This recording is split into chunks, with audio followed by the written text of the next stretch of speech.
प्यारी सात संगत जी, प्यार से कहिए धन निरंकार हो। सात संगत जी, आज का टॉपिक महात्माओं ने सपना जी ने दिया। सत्य का संदेश देना कठिन है क्योंकि लोग मिथ्या में आसक्त रहना चाहते हैं। अज्ञानता रूपी अंधेरे में आसक्ति है। जब तक जिज्ञासा ना हो मनुष्य सत्य की ओर नहीं जाता। सत्संगत बहुत ही वास्तविकता वाला टॉपिक कि सत्संगत आज जहां सत्य तो है, इसके दर्शन किए हमने सतगुरु की कृपा से।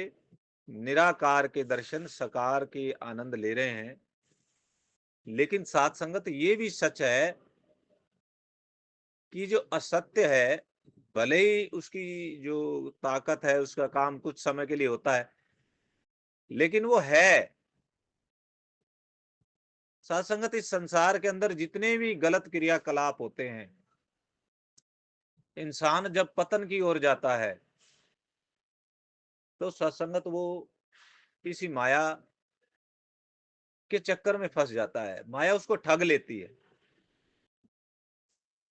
सत्संगत प्रभु बार बार चेतन करते हैं कि जब जब धर्म की हानि होती है। अब धर्म की हानि क्या होती है कि इंसान माया को सच समझ लेता है। भोग विलास, खा लिया, खाना पीना। और आज हम देखते हैं अनेकों इसी संसार में रहते हैं जहां पर इस तरह के काम भी होते हैं जिसको सत्य का दर्जा दिया जाता है, माया का दर्जा दिया जाता है। वो सभी काम सत्संगत हो रहे हैं, उसको नकारा नहीं जा सकता। लेकिन सत्संगत आप हम सभी ये भी ध्यान रखें कि हम सभी जो है बड़े भागों वाले हैं कि हमें पूर्ण मुर्शद की प्राप्ति हो गई।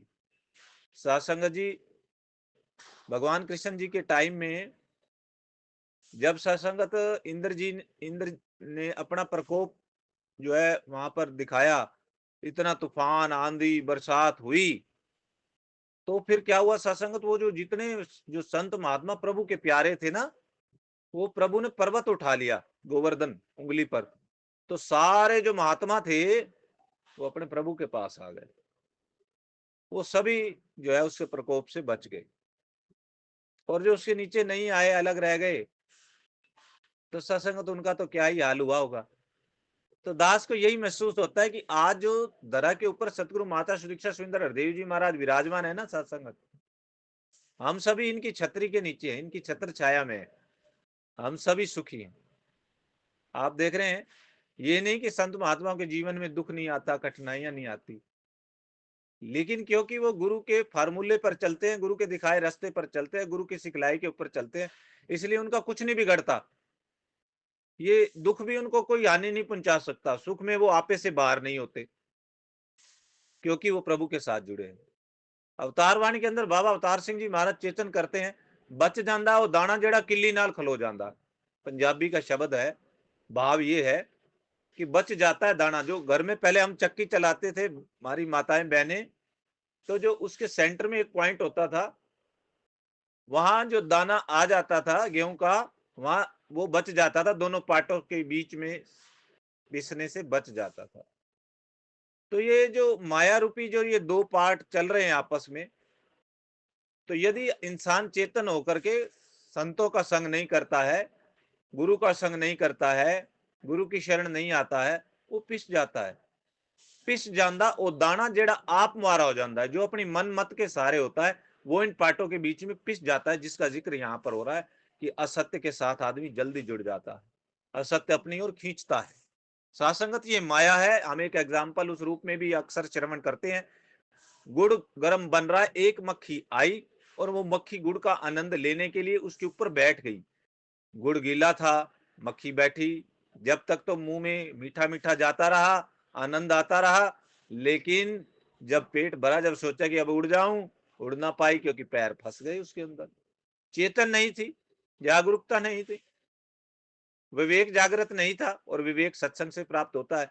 तो एक दूसरी मक्खी जो कि चेतन थी, वो आई और कढ़ाई के ऊपर अपने पैर साइड में रख लिए, गुड़ में पैर नहीं रखे, और गुड़ का आनंद लिया, जितना उसको चाहिए था लेकर के उड़ गई।